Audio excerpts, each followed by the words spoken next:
அபிஷேகம் பெற்ற மனுஷருக்கும் மற்றவர்களுக்கும் என்ன வித்தியாசம் தெரியுமா? அவங்க குறைவை மட்டும்தான் சொல்லுவாங்க. ஆனால் அபிஷேகம் பெற்றவன் குறைவை சொல்லி குறைவுக்கு மேலாக இருக்கிற கர்த்தரை சொல்லுவான். ஹல்லேலூயா.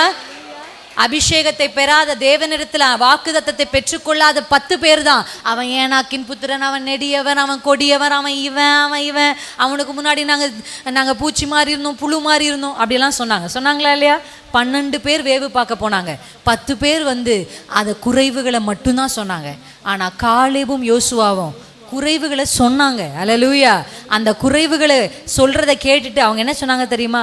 இந்த குறைவுகளுக்கு மேலே கர்த்தருடைய வாக்குத்தத்தம் நமக்கு இருக்குன்னு சொன்னாங்க. அல்லேலூயா. ஆமென். உங்கள் குடும்பத்தில் இருக்கிறவங்க உங்கள் குடும்பத்தில் இருக்கிற குறைவை சொல்லட்டும். உங்கள் சொந்தக்காரங்க உங்கள் வாழ்க்கையில் இருக்கிற குறைவுகளை சொல்லட்டும். அவங்க அதை சொல்லட்டும், நீங்கள் தேவனை சொல்லுங்க. அல்லேலூயா. ஆமாம், அது அரணிப்பான பட்டணம் தான். ஆமாம், அதில் இருக்கிறவங்க ராட்சதர்கள் தான். ஆமாம், அவங்களுக்கு முன்னாடி நாங்கள் ரொம்ப சின்ன பிள்ளைகளாக தான் காணப்பட்டோம். உண்மை தான், அது எல்லாமே உண்மை தான். ஆனால் இந்த குறைவுக்கு மேலே கர்த்தர் சர்வ வல்லமையுள்ளவர் என்ற உண்மையை நீங்கள் உறக்க சொல்லணும். ஹல்லேலூயா. ஆமாம், காலேபும் யோசுவாவும் ஜெயிச்சதுக்கான காரணம் என்ன தெரியுமா? முதல்ல அவங்க வாயிலிருந்து வந்த வார்த்தை தான். ஹல்லேலூயா. எத்தனை பேர் ஆமேன்?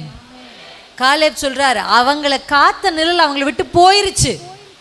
இது வரைக்கும் அவங்களுக்கு ஒருவேளை ஒரு ப்ரொடெக்ஷன் இருந்திருக்கலாம். ஆனால் நாங்கள் கால் வச்சோம் பாருங்க, நிழல் போயிருச்சு. அல்லேலூயா. எத்தனை பேர் நம்புறீங்க? இன்னைக்கு இந்த ஜெபத்தை எத்தனை பேர் செய்ய போறீங்க? இதுக்கப்புறம் உங்கள் வாழ்க்கையில் எத்தனை குறைவு வந்தாலும் அந்த குறைவை சொல்லி சர்வ வல்லமையுள்ளவர் சொல்ல போறீங்க. ஆமென். அப்படிதானே வசனம் சொல்லியிருக்கு. 90 வயது ஆன போது, கற்பம் செத்த போது, சரீரம் செத்த போது, ஆபிரகாம் இடறி விழுந்து ஆகார தெரியாம தவற செய்த போது, இத்தனை குறைவின் நடுவிலும் கர்த்தர் தரிசனமாய் சொல்றாரப்பா, நான் சர்வ வல்லமை உள்ளவர்ப்பா, எனக்கு உதவியெல்லாம் தேவையில்லை, நானே செய்வேன் உனக்கு. மருந்துகள் மாத்திரைகளை தாண்டி சர்வ வல்லமை உள்ள தேவன் உங்களுக்கு செய்வார். ஹல்லேலூயா. எத்தனை பேர் ஆமென்?